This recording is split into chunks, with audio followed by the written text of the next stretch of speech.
Greatest Hits Radio at drive time with a confession incoming. I think this... I think this is a 15 certificate, Sister Susie, from the pub.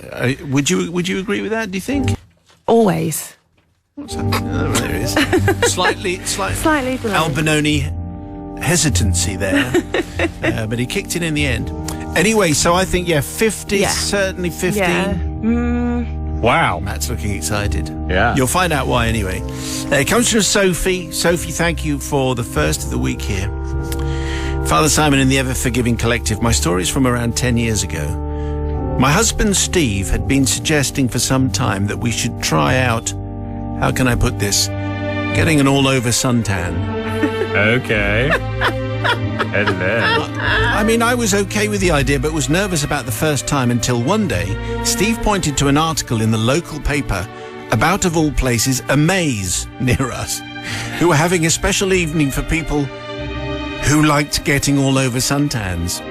We won't be the only new ones there, he said. And I had to agree he was probably right. Can you imagine?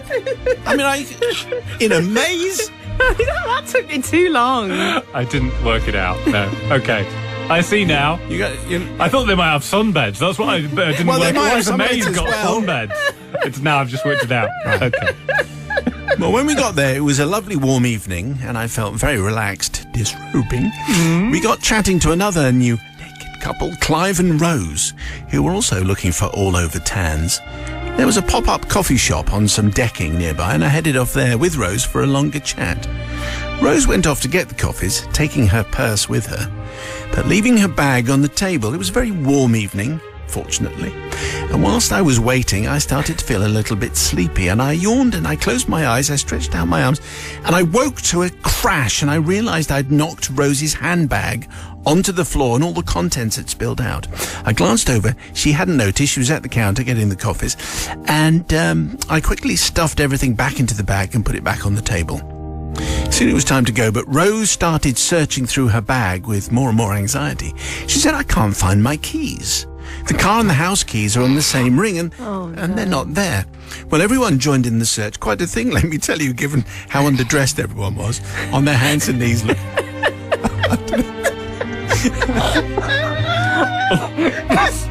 I can only pray that this is not going in the direction I think it's going.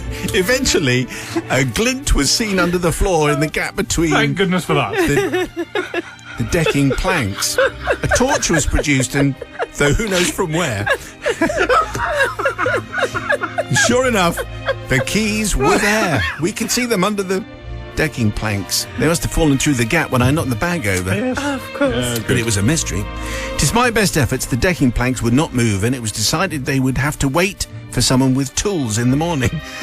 Really? Anyway, Clive and Rose started to think of other solutions. Clive speaking out, we left a spare house key with our neighbour in case we got locked out. If we got that, there's a spare car key in the house. Problem solved, I said. We'll give you a lift home to get the key and then bring you back here to pick the car up. Snag is, said Rose, our clothes are locked in the car. Oh. We were, in case you'd forgotten, in the altogether. We can hardly go back naked. No. We hatched another plan. Clive would ring the neighbour up, give some excuse as to why they couldn't pick up the keys themselves, and say my husband Steve, their new friend, would come and get them, because we had access to our clothes. Well, Clive was on the phone for several minutes because we'd hatched this plan that Clive would ring up, give this excuse, and say that Steve would come and get them. And Clive was on the phone for several minutes, and I could hear him say, "There's really no need. Well, if you're sure." When Clive came off the phone, he said, well, he was very keen to be helpful, and he said he was on his way into our local town, so insisted that he could pop over to our house, pick up the keys, and bring them here. He really did seem very keen to pop over. So we agreed that my husband Steve would go to the gate, fully dressed, and pick the keys up from him, saying that Clive was still busy trying to get into the car. Yeah. As he left, Rose said, please don't say anything about what this evening is and the kind of people that are here, because we'll never hear the end of it. Well, Steve came back a few minutes later with the keys, but looking slightly awkward. What is it? Asked Rose. Well, everything was fine, said Steve, except that just as he was leaving, he said, oh, I remember reading in the paper what event is here tonight. He tapped his finger with his nose, or maybe I heard it on the news, and grinned cheesily as he drove off. I have to tell you, we have remained friends with Clive and Rose, but although we have continued to enjoy All Over Tans, they haven't. Their experience that evening having put them off. What happened to them? What happened to the music? The music appears to have stopped out of protest. Okay. Or anyway, that's a very strange thing. We've remained friends. Their experience that evening having put them off, that hasn't stopped their neighbour, who continues to tease them to this day. Oh, nice of you to join us. Back. Jokes birthday suit themed Christmas cards and so on. Oh, I didn't recognise you with your clothes on. All that. Yeah. So Sophie says it's really time for me to confess to Rose, because it was me who knocked your keys under the decking, caused you to be locked out of your car, out of your house, and let your neighbour and the whole street find out that you liked having all over suntans. The word was out and everybody knew. That was the shocker. Hoping and trusting in the mercy of the collective, we haven't had a naturist confession for a long time. It may well provoke a flood. Who knows? Sister Susie, the voice of responsibility. Oh, do you know what, Sophie? I think there wasn't any harm done. The neighbour was probably nosy and would probably found out what you were up to anyway, eventually, or Clive and Rose's neighbour. So I'm going to forgive you, because it really made me chuckle today. Brother from another gutter. This whole obsession with getting the all-over tan, it all sounds very glamorous and liberating and continental, right up until the point where something goes wrong, like losing a set of keys. Then it suddenly becomes a whole different matter. So I'm going to forgive, because it wasn't really his fault, really, was it? I mean, the keys go missing all the time. It's just most people tend to be wearing clothes when they go missing, and that's why I'm forgiving. Okay, people's verdict, please. Do you forgive Sophie or not? 61054. If you have a confession for us, we love it the most. The smart speaker is yours. Very useful for Christmas. Confessions at greatesthitsradio.co.uk. Today's tale came from Sophie, Swinging Sophie, and a tale of a naturist maze. Who knew that there was such a thing, and how she lost Rose's keys? Clive and Rose now with a reputation. Have we changed the names? We certainly have. Oh, yes. The people's verdict is in. Here it is. Polly from Wiltshire says 100% forgiven. No malice whatsoever. And a wonderful story. I could barely stop giggling. Jeff in Watford, I forgive. No news is good news. Angelique says, I forgive, but I can't help but wonder why the clothes were in the locked car. Do you undress in the car park? How can you get in without people passing by seeing? So many questions. And finally, Brent Morgan in Aberdeen says, totally forgiven. It's at times like these that I wonder what Kenneth Williams would have said. I did wonder about the clothes in the car, and I can only imagine that they felt happier disrobing in the car and then emerging au naturel. Surely there must be changing room. Well, maybe not, because a maze, why would you have a changing room at a maze? You just wouldn't, so they'd obviously just taken over them. No, anyway, if you have a confession, it's confessions at greatesthitsradio.co.uk. 5:45, and this is Drive Time from Greatest Hits Radio. And this is confession time, and we would like to have your confession, should you have one to share. Fancy that rather groovy, interactive smart speaker, which you can speak to and say, play Greatest Hits Radio at. Then all you have to do is send us a tale. Confessions at greatesthitsradio.co.uk. Dermot the director says, Father Simon, Brother Matthew and Sister Susie of the Holy Board of Censors. Hearing the confession from Mick the Grip the other day reminded me of an incident. That was the confession that happened on when they were filming a movie. Reminded me of an incident that happened about 5 years ago. Father Simon, I am what is known as an independent filmmaker. Basically, I'm an enthusiast with all his own camera gear, filming with next to no budget. With a bunch of friends, we'd made numerous short films over the years that have entered and been shown at various film festival venues. Unfortunately, even after several attempts at trying, we've never won any awards. Well, I was determined our luck would change. I was upping the budget, borrowing a more expensive camera, and looking further afield for the cast. I placed a casting call on a recognised casting website, was amazed to find it attracted a lot of interest. One actor caught my eye for the lead female role. Her name was Nadine. Her acting CV was impressive, and her photographs matched the description of our lead character. On the day of the auditions, we all met with the potential actors for the other parts in our film in a local hall. In the foyer, Nadine had arrived. She looked just as incredible in person as she did in the photographs. As the conversation progressed, it was clear she was ideal for our female lead. I offered her the part without hesitation, and she accepted. I then told her how much we would pay her. She agreed to the fee, but added this was a little less than she was accustomed to. Nadine had worked, she said, on very prestigious productions over the years, but decided she'd participate in our low-budget film because she liked the script. Even though I had explained about the tight budget, I found it puzzling why Nadine insisted on having her own catering team and wardrobe. I had to repeat again, it's low budget. She'd have to bring her own clothes and a packed lunch. Our location was a 5-bedroomed house belonging to one of the crew. I'm going to call him Tom. He was our camera operator for the day. On entering the house, he asked us if we wanted a cup of tea. Nadine said yes, and a cooked breakfast, please. Apparently, she couldn't work on an empty stomach. Tom looked at me, I looked back at Tom. Tom looked at his wife Sally, who reluctantly agreed to make Nadine her breakfast. The rest of the cast arrived as we set up for our first scene in Tom's living room, whilst Nadine ate her breakfast. This scene involved Nadine and our male lead called Jack. Nadine's character had to burst through the living room door and confront Jack over an extramarital affair. With scripts in hand, the scene was rehearsed. All looked good. I turned to the crew. Are you ready to film? Tom was on camera. Yes, ready. The other crew said, yes, ready. Jack said, ready. Nadine, before I could say another word, Nadine said, no, not ready. I have to be in the zone. Oh, no. What? She then left the room and went out of the front door for a vape. I looked at my watch. While she was in the zone, we were now behind schedule. Eventually, everyone returned. The camera began recording and the scene had begun. Nadine entered the room and slammed the door behind her. Cut! I said, Nadine, don't slam the door. Okay, take 2. Several more takes of Nadine slamming the door and me shouting, cut. Eventually, I decided to let the scene play out. Jack delivered his first line of dialogue. Nadine's jaw dropped. What are you doing? She asked Jack. Jack said, acting. Nadine said, your facial expression looks peculiar. Would you stop it? Jack turned to me rather embarrassed. This was getting nasty. However, to keep Nadine happy, I suggested one more take. The crew looked fed up. Jack looked fed up. Anyway, I said, action. The scene began. Nadine entered the room and slammed the door again. This time the door handle flew across the room. Oh my. Made a loud crashing noise. I looked at Tom, his hand slapped his forehead in disbelief.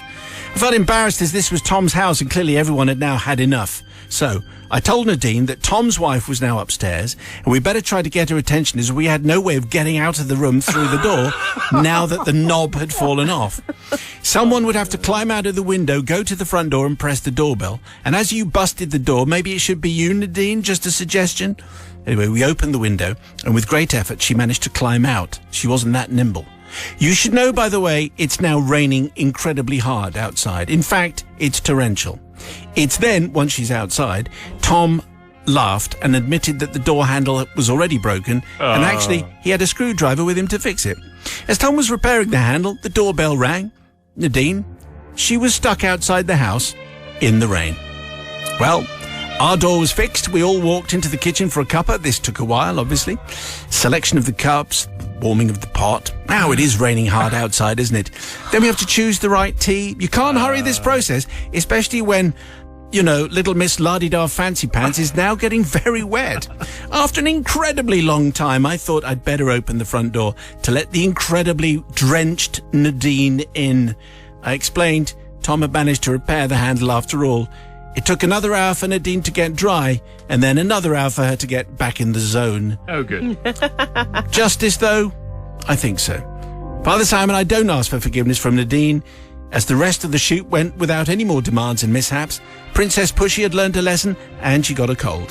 However, I do ask for forgiveness from Jack, who was humiliated in front of the cast and crew. Also, Tom and Sally, who had the patience of saints, and to the other cast and crew members for having to endure take after take from prima donna Pushy Pants, if that works. Incidentally, I entered the short film into a festival, but unfortunately we didn't win any awards at all. Dermot, the director, seeks for forgiveness because he made Princess Pushy Pants end up getting a cold, but she was very demanding. Sister Susie from the pub, voice of producers. Well, she does seem a little bit of a nightmare, but, you wanted someone of high standard, and maybe they come with a few demands when they're that good. And I just think it's a bit mean to leave someone out in the rain. I'd be fuming if you left me out in the rain and got a cold. I wouldn't be happy, so I'm sorry. That'd be right. Yeah. Dermot, the director. Don't forgive you. It's a bit mean. Brother from another gutter. Well, I'd say this to begin with. I think if they decided to release the making of this particular movie, that might win some awards. That is true. I'd certainly watch that. And so she's rocking up, demanding cooked breakfast. How very unlike actors to be full of themselves and demanding. Who'd have thought that was going to come? Didn't teach you that at RADA, did they? So I am going to forgive. Because, drama students and the rest of them. Who would have thought that Matt would take against a drama actor type person? Anyway, it's not down to Matt and it's not down to Susie. It's all about the people's verdict. It's entirely down to you. On the text, please. 61054. You start your message with Simon. Do you forgive Dermot the director? Yes or no? People's verdict on today's confession, which was from Dermot the director and the story of Nadine the prima donna who wouldn't work without being in the zone and eating a breakfast and have a wardrobe budget and all that kind of jazz. Verdict like this then. So Lisa from Leeds says, I forgive. I love the bit about making breakfast and not doing it on an empty stomach. Correct. I can definitely relate. Sharon, forgiven, as it sounds like some of my children's demands. I send them off with a packed lunch and tell them to quit complaining. Nadine definitely deserved it. But Tabby says, not forgiven. Feels a little mean. I don't want to defend her being a diva, but we all have our days. Do you? Well, do we? Yeah. Well, we'd love a confession from you, particularly a drama school confession. I know there are lots out there. Confessions at greatesthitsradio.co.uk. Best of the week gets the smart speaker. That could be you this week. Also, the best thing about that was the way you said it, which was so devoid of joy. It was incredible. But I love it. What does Christmas smell? Christmas smells of, what does it smell of? Pine needles. Cranberries. Oh, cinnamon. Yeah, all of those. Cinnamon. Spot on, yeah. Better than joy anytime. Joy. Anyway, today's confession comes with a PG certificate, I think. And it comes from the Blushing Lady. Thanks, Blushing Lady. Father Simon's with enormous shame. I seek forgiveness from the hallowed Trinity. Father Simon, Brother Matthew, Sister Susie, offering penance from the pub. Shameful incident I'm about to confess is a permanent blemish on my memory. Decided it's time to seek absolution for my sins. In my younger days, as a carefree traveller, I had visited the beautiful islands off the Turkish coast. Having eagerly booked myself onto a boat day trip, I clambered on board the Blushing Lady cruiser with my fellow tourists. I remember taking note of the unusual name of the ship as I stepped on board, not realising that later that very day it would be oddly prophetic. We'd enjoyed a magical day of azure waters and scorching sun. Circling in the more shallow waters of the bay, the smiling captain invited us to dive off the ship into the inviting ocean below. I confess, Father Simon, at this point I ignored my intuition, which told me this would be unwise given my history of watery experiences, too torturous to go into here, and I belly flopped happily into the waiting waves below. The sheer sense of relief in having bobbed up above the surface of the water was soon replaced by a feeling of utter panic. I felt my rather generous chest break free from my bikini top, and I realised I had come adrift, so to speak. Oh, goodness me. Seeing all the other tourists floating around happily, I realised I would have to get myself strapped back in urgently. Yes, you think you're blushing, Matt. As I frantically fiddled with the fastening at the back of my top, I felt myself going under. In my mind at that moment, the choice was clear. I either drowned or swam back to the ship. Oh, my goodness. One more try, and I managed to secure my errant chest, and I swam back gratefully in the direction of the waiting ship. The still smiling captain was now waving the swimmers aboard, and there was a succession of tan bodies scrambling up the ladder of the ship to get safely back on deck. By the time I'd swum back, I was utterly exhausted with all the energy I'd exerted getting myself strapped back in. I hauled myself up the ladder, my legs like jelly, and a queue of mostly gentlemen behind me, waiting not so patiently on the rungs below. And this is where I must seek forgiveness from the Holy Trinity, as What happened next must surely be etched in the memories of all who were present at the scene. Through sheer exhaustion, I gave up the fight to climb up the ladder and squatted down heavily, sitting squarely on the head of the gentleman on the rung below. Not only that, the weight of the seawater in my bikini bottoms dragged them down too. So now the man had not only my wet bottom, but also my wet pants wrapped around his balding head. Was that necessary? Really? Yeah. Okay. He shouted at me what I can only assume was a profanity in a foreign tongue. Yes. As looking down at him, it was clear he had been temporarily blinded and muffled by both my bottom and bottoms. He'd nearly fallen off the ladder himself. He was waving one hand at me while trying to disentangle himself from my bikini bottoms with the other. Oh, wow. Wondering what all the commotion was, the captain, who was no longer smiling, leant over and gestured wildly at me to hurry up. At this point, the balding gentleman had freed himself from the tenacious pants and are now... Seen them live. Yep, that's a phrase I've never used before. And had now regained his sight and speech. He yelled at me again, and with a gargantuan effort on my part, I clambered up the remaining steps to safety, heading quickly to my seat on deck in the protection of my beach towel. I did not move again for the entire trip back to shore.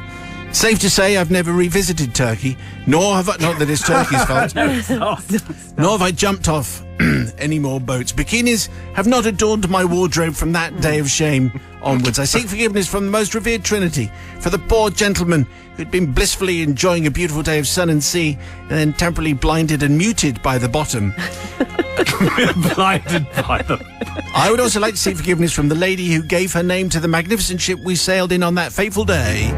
I feel I have forever sullied the reputation of the original blushing lady, who is probably some pious sister who would never stoop to display such indecency, not once, but twice in one day. Well, I humbly await your verdict and see what's going to happen here, Sister Susie, from the pub. Well, do you know what? That really made me laugh, and I feel for her because you go swimming and you just don't know what's going to happen. No. You can be a man or a woman, and you could, lose your swimmers.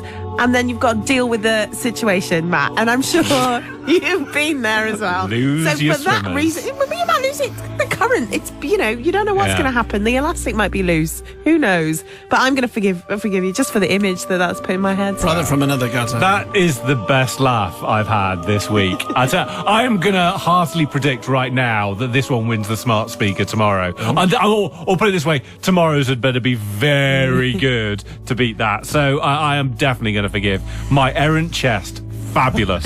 Well done. People's verdict, please. Do you forgive, yes or no? The text, please, 61054. First word is Simon. It's 6:15. People's verdict in on tonight's confession then, which came from the blushing lady and the story of her tenacious pants on holiday in Turkey. What do we get? Everyone agrees this was superb. Blushing lady is definitely forgiven, says Neil in Doncaster. Best laugh I've had in ages. The gentleman coming up the ladder behind is not forgiven. If he wasn't following so close behind, he wouldn't have got a head full of bottom and bottoms. Just a reminder that if you don't put your name, I will make it up. So Hugo says, totally forgiven. That was so funny. I thought I was going to stop breathing because I was laughing so much. I didn't think it could get any funnier, and then the bottom started to come down. And Fernando says, forgiven. That's the best laugh I've ever had at a confession. What a picture. Give her the prize now. If you have a confession, we'd love to hear about it. confessions@greatesthitsradio.co.uk. Anyway, whether it's a seasonal item or whether it's just a fantastic tale, we'd like to hear it. It's Confessions on Greatest Hits Radio, and that's where you send it. Today's comes from Clunk. Thanks, Clunk. Change the names just a little bit as we go through here. Right. Clunk says, Dear Father Simon and the Confessional Collective, my tale took place at work some 5 years ago, a job that I still do today, which as building manager means that I spend most of my time on reception dealing with the daily issues, whatever they may be. So I won't divulge too much information, my place of work, to protect those of us who were unwittingly involved in this unfortunate event.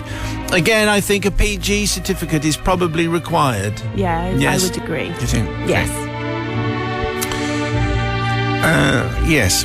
I work along a very busy road in Liverpool that pre-COVID was full of cars, buses, people and a few dozen pigeons scattered along the pavements, busily eating what scraps they could, but minding their own business nonetheless. I just say at this point, confession regulars and hard-timers will know that as soon as there's a reference to a pigeon of any kind, it's not going to make it through. I'm just sort of... Oh, really? I'm just teeing this up. It's unlikely. Okay. On this fateful day, Father Simon, the road was very much as I described it.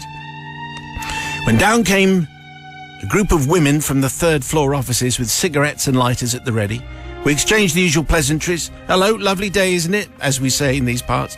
As they made their way outside, I automatically just adopt the correct accent. Made their way outside, instantly lighting their cigarettes before the automatic doors had closed behind them. After a few minutes, one of the women came rushing back in with a very concerned look on her face. Clunk, they said. Just changed it at the last minute from David. There's a sick pigeon out there. It's very sick. Could you look after it until I come back down, please? Me and the girls are going to call the RSPCA and we're going to look for a box to put it in. Well, I was gobsmacked. How on earth could you tell it's a sick pigeon? How can you tell a sick town pigeon from a healthy one? Don't get me wrong, I don't have a problem with pigeons per se. I mean, those wood pigeons that you see on your way to work in the local park, they look clean and well fed, but still, maybe I'm wrong. Anyway, I could see that Angela and her colleagues, I could see that Mary and her colleagues seemed concerned for the well-being of this particular pigeon. So I asked Angela where the pigeon was, and I promised her that I would look after it until they came back down with a box for the pigeon. So I went outside and I stood next to the pigeon in question, which in fairness did seem to have a slight limp. Suddenly I found myself cooing at the pigeon, trying to stop it from walking away and getting lost amongst the other limping pigeons that were out in force that day, and every other day for that matter. People walking past probably wondering why on earth a man in a suit and tie was cooing at a limping pigeon as I walked this way and that to try and head him off and to keep it as close as possible to the building. I decided whilst cooing at it that it was called Graham, and I struck up quite a good relationship with this limp pigeon. Okay. Finally, after what felt like an age, Angela came back down and told me that they called the RSPCA. Great, I said, not lifting my gaze from the zigzagging bird in front of me. What happens next? You can leave it to us now, said Sarah. Fiona, carrying the box with Debbie at her side. Yeah. Now, this I had to see. So being the gentleman, I stood back and watched the women, whatever they were called, opening the box, and they proceeded to chase the pigeon around the busy pavement. Now, the first thing I noticed was that the poor bird's limp had vanished. Maybe it was just putting it on. Yeah. Or maybe it had cramp. Do pigeons suffer with cramp? No. I don't know. How do you know? How do you know? How do you They know don't. they don't? They're not going to have lactic acid in the legs. Oh, well, let's not get into this. But you don't know. You're making a lot of assumptions. Yes, I am. Yes. Are you a vet? Right. No, I'm not a vet. There's lots of things we don't know, but do pigeons have lactic acid in their legs is not something that's been discussed before. Under-discussed. Anyway, do pigeons suffer with cramp? I was now picking up pace as two women clutching a box was chasing it, left and right, scurrying this way and that. Now, what happened next was unfortunate. For the pigeon, it certainly was, because seeing as he couldn't shake off the two seemingly good Samaritans on foot, he decided the only way to avoid being caught and put in a box was to take flight, which it did, leaving the two women behind, clutching the box, but they were both cheering it as it left the ground. Hurrah, they said. It took off. It soared high, high into the air. We hoped it was heading to safety, but then... Oh, no. As the music changed, Yeah. just like the pigeon. Oh, in fact, actually, just like the pigeon on the telly. Yes, Dastardly and Muttley, just like that. Just like this.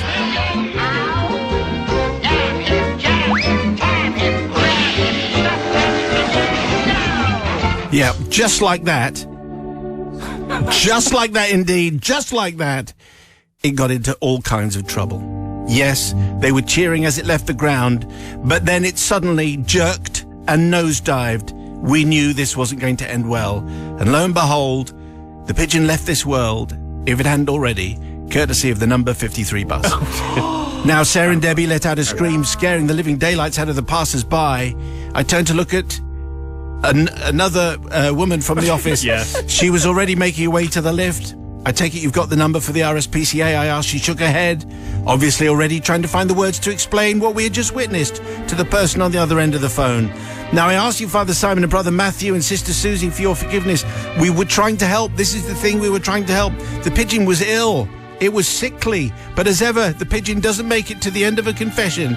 Maybe we all unwittingly played a part in the poor pigeon's early demise, but it happened not from evil intentions, no, but only from good intentions. And I wonder if you could bear that in mind, please, as you come to your verdict, as you do now very smoothly there. Yeah, very. Sister Susie from the pub. I'm going to be nice and short and sweet here. There was no malice intended. You were trying to help the pigeon. It wasn't your fault that he flew into the bus, and, I'm going to forgive. Very good, short and sweet is what Matt's going to be as well. Yes. Brother from another gutter. Circle of life, that's what happens, isn't it? We're here, then we're not here, and very much that's the case with the pigeons. And RSPCA, do they deal with pigeons? Who knows? But do they have lactic acid? Do they have lactic acid? In the RSPCA. Under discussed. Did we change the name of the pigeon? Probably, but never mind. Not the point. I'm going to forgive. The pigeon was called Graham, I think. Yeah. It's the people's verdict. Do you forgive Clunk? Yes or no? That's the question. On the text, please, 61054. Start your message with Simon. Anyway, merely moments ago, we had Clunk's confession. Stop the pigeon confession. The pigeon didn't make it to the end of the confession, sadly, but then that's the tradition. Matt has the people's verdict in like this. So Bertie says, forgiven. I have just pulled over in my car after this confession, and after an internet search, I found out that pigeons can get lactic acid build-up in their legs. Ellie May, aged 8 in Leicester, says Clunk shouldn't be forgiven. He shouldn't have let the pigeon fly off into the big horrible boss. That's written by Dad Dutchy, who says, can you tell Ellie May to eat her tea too now, please? Eat your tea too now. Eat your tea too. And finally, forgiven, it was ill, says Ralph. The boss only gave the coup de grace. Yes, they stopped the pigeon. They definitely stopped the pigeon. Oh. That's the pigeon. Now, so we have to decide which is the one of the week is going to get the smart speaker. Mondays was the all over suntan with the nudist maze. Mm-hmm. Weird. Tuesday was Dermot with his crazed prima donna called Nadine. Yesterday was the blushing lady with the tenacious pants. Oh yeah. And today's was the pigeon story, courtesy of Clunk. So, Sister Susie, the voice of the producer. It's either the naturist maid or the blushing lady for me. A little bit of a nudity theme. Yeah, I think maybe last night's probably blushing lady. The tenacious pants. I agree with Susie. I'm going to go for tenacious pants. Obviously, it's tenacious pants. Tenacious pants. Thank you. The blushing lady wins the smart speaker. And if you'd like that to be you next week, send in your very best tale, or even your vest tale, and that'll be fun. That can feature. Confessions at greatesthitsradio.co.uk.